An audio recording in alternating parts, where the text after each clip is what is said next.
భారతీయ reserve bank ఇటీవలి నివేదిక ప్రకారం గత ఆర్థిక సంవత్సరం భారతదేశ కుటుంబాల నికర ఆర్థిక పొదుపు దేశ మొత్తం జీడీపీలో 5.1%.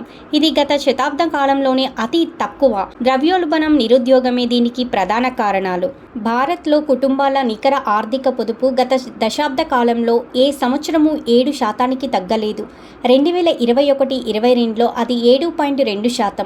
గత ఆర్థిక సంవత్సరం మాత్రం ఆ పొదుపు 5.1%కి పడిపోయింది. సంవత్సర కాలంలో ఒక కుటుంబం సమకూర్చుకున్న ఆస్తులు, చేసిన అప్పుల మధ్య వ్యత్యాసాన్ని నికర ఆర్థిక పొదుపుగా పరిగణిస్తారు. వీటిలో బ్యాంకులు, బ్యాంకేతర ఆర్థిక సంస్థలు, LIC, provident, mutual fund, stock market తదితరాలలో పెట్టుబడులు, వాటి నుంచి చేసిన అప్పులు ముఖ్యమైనవి. వాస్తవ మొత్తంలో చూడాలంటే 2021-22లో దేశీయ కుటుంబాల నికర పొదుపు 16.9 లక్షల కోట్లు. 2022-23లో అది 13.75 లక్షల కోట్లకు పడిపోయింది. 2021-22లో కుటుంబాల ఆస్తులు జీడీపీలో దాదాపు 11% ఉంటే 2022-23లో 10.9%కి తగ్గాయి. అప్పులు మాత్రం ఆ రెండేళ్లలో 3.8% నుంచి 5.8%కి పెరిగాయి.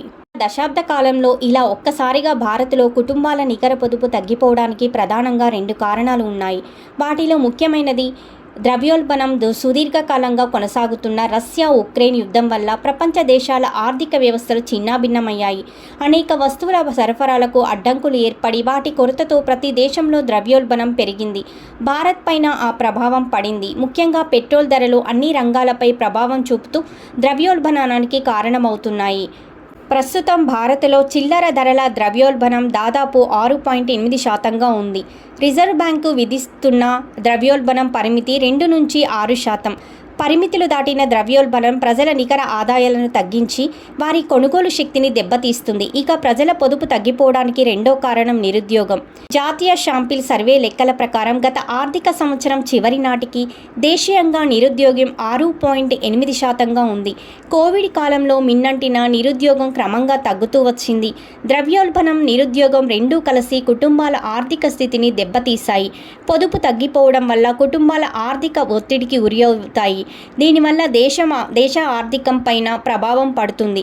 తగినంత ధనం పొదుపు ఖాతాల్లో లేకుంటే వివాహాలు, అకస్మాత్తు అనారోగ్యం, పిల్లల చదువులు తదితరాలకు కుటుంబాలు మరింతగా అప్పులు చేయాల్సి వస్తుంది. బడ్జెట్లో ఆర్థిక లోటును అధిగమించడానికి బ్యాంకులు, ఎల్ఐసి, పోస్టాఫీస్ తదితరాలలో ప్రజలు దాచుకున్న సొమ్మును ప్రభుత్వాలు అప్పుగా తీసుకుంటాయి.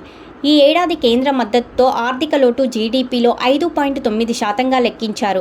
దీన్ని పూడ్చడానికి మార్కెట్ నుంచి 11.8 లక్షల కోట్లు, చిన్న పొదుపు మొత్తాల నుంచి 3.6 లక్షల కోట్లు అప్పుగా తీసుకోవాలని ఆర్థిక శాఖ నిర్ణయించింది. కుటుంబాల పొదుపు తగ్గిపోయినందువల్ల ప్రభుత్వాలకు సరిపడా రుణాలు సేకరించడం సాధ్యం కాదు. దానివల్ల మౌలిక వసతుల కల్పనకు ప్రభుత్వాలు వేసుకున్న ప్రణాళికలు విఘాతం కలుగుతుంది. లో కుటుంబాల అప్పులు పెరగడానికి కారణం వినియోగదారుల ప్రాధాన్యతలు మారడమేనని కేంద్ర ఆర్థిక శాఖ చెబుతోంది. ప్రజలు అప్పులు చేసి మరీ ఇల్లు, కార్లు తదితర ఆస్తులు సమకూర్చుకుంటున్నారని ఆ శాఖ అంటోంది. అందులో కొంత నిజం లేకపోలేదు. కోవిడ్ తర్వాత బ్యాంకులు దుడుకుగా ఇల్లు, కార్ల లోన్లు ఇస్తున్నాయి. బ్యాంకులు ఇచ్చిన మొత్తం అప్పుల్లో గృహ రుణాల వాటా 2012లో 8.6%, 2023 నాటికి అది 14.2%కి పెరిగింది. 2021-22లో విక్రయమైన ప్రయాణికుల వాహనాలు 30.70 లక్షలు. 2022-23లో అవి 38.90 లక్షలకు పెరిగాయి.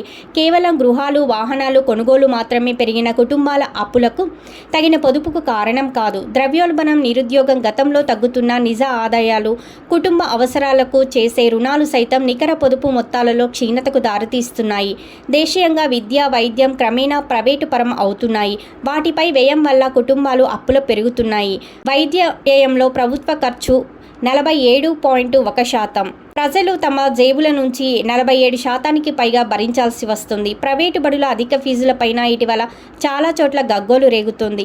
ఆర్బీఐ గణాంకాల ప్రకారం దేశంలో ప్రజలు తీర్చాల్సిన విద్యా రుణాలు 2021-22లో 82,723 కోట్లు. 2022-23లో అవి 96,847 కోట్లకు పెరిగాయి. ఆర్థిక వ్యవస్థ త్వరలోనే 5 లక్షల కోట్ల డాలర్లకు చేరుతుందని విశ్లేషణలు వినిపిస్తున్నాయి. భారత జీడీపీ వృద్ధి ప్రపంచంలోని అన్ని దేశాల కంటే మెరుగ్గా ఉందన్న కథనాలు వెలువడుతున్నాయి. అయితే ఒకవైపు మన జీడీపీ పెరుగుతుంటే మరోవైపు ప్రజల్లో ఆర్థిక అసమానతలు పెచ్చరిల్లుతున్నాయి.